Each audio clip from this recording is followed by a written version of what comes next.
આજે છોટાઉદેપુર જિલ્લાના કવાંટ ખાતે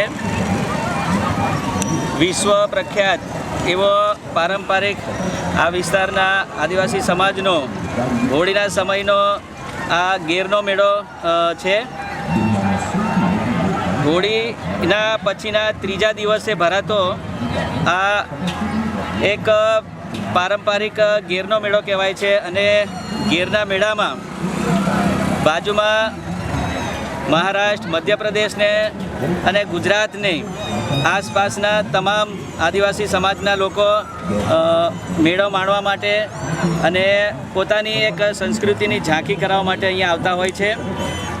ગેર એટલે આ વિસ્તારની અને ખાસ કરીને અમારી જે કંઈક માન્યતા છે, આપણે બધા જાણીએ છીએ કે આદિવાસી સમાજ એ પ્રકૃતિમય જીવન જીવતો સમાજ છે અને પ્રકૃતિ સાથે સંકળાયેલો સમાજ છે. ત્યારે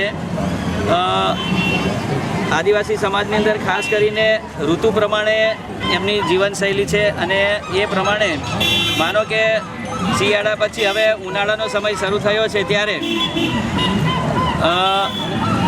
હોળી થયા પછી ગેરના મેળા માટે બધો સમાજ ભેગો થતો હોય છે. અને ગેર આમ સ્વાભાવિક આપણને એવું થાય કે ગેર એટલે શું, પણ આ વિસ્તારની એક એવી માન્યતા છે અને વિસ્તાર પ્રમાણે અમારા જે સમાજના વડીલો છે, કેટલાક ખૂબ પ્રાકૃતિક રીતે દેવી દેવતાઓને, નદી નાળાને, ઝાડ પાન ફળ ફૂલને જાણતા હોય છે, માણતા હોય છે અને એની આખી એક હિસ્ટરી જાણતા હોય છે. તો એ સંદર્ભે એક સંદેશો આપવા માગે છે કે પ્રાકૃતિક રીતે આ જે કંઈ સંપદા છે અને સંપદાને આપણે બચાવવું જોઈએ. અને આપણે જે પંચતત્વોને માનીએ છીએ, આ પ્રકૃતિને માનીએ છીએ, તો એ પ્રકૃતિનું રક્ષણ કરવું જોઈએ. અને એમાંથી જ આપણને જે કંઈ ફળ ફૂલ, પાણી, અગ્નિ આ બધું મળે છે, તો એને બચાવવું જોઈએ. એવો એક સામૂહિક એક ઉદ્દેશ છે.